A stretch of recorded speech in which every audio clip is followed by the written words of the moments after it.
نهاية موسم جديد لنادي الزمالك، نهاية موسم خلصان بكاس مصر، نهاية كويسة. الموسم مليان أزمات، مليان مشاكل، مليان حوارات وقرف كتير جدا، والواحد نفسيته تعبت من الموسم ده.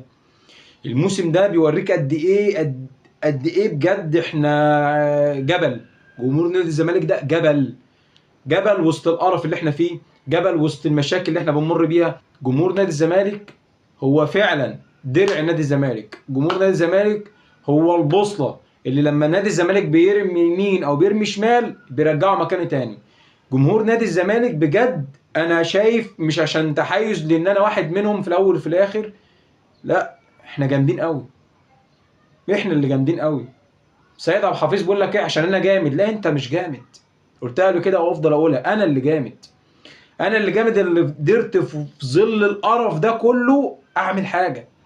انا اللي قدرت يعني في عز ما انا عندي اداره مش موجوده، خيال مآتة، بل بالعكس خيال المآتة هيكون مفيد على الاقل، اللي هينفع ولا هيضر. انما انت بتتكلم في اداره بتضر، اداره صفقات زباله ترفع عليك قواضي، اداره قراراتها الاداريه غلط بتضحك علينا اسوأ ناس في الدنيا، اداره كلمه فاسدين فاشلين فيهم العبر قليله قوي على اللي يتقال عليهم.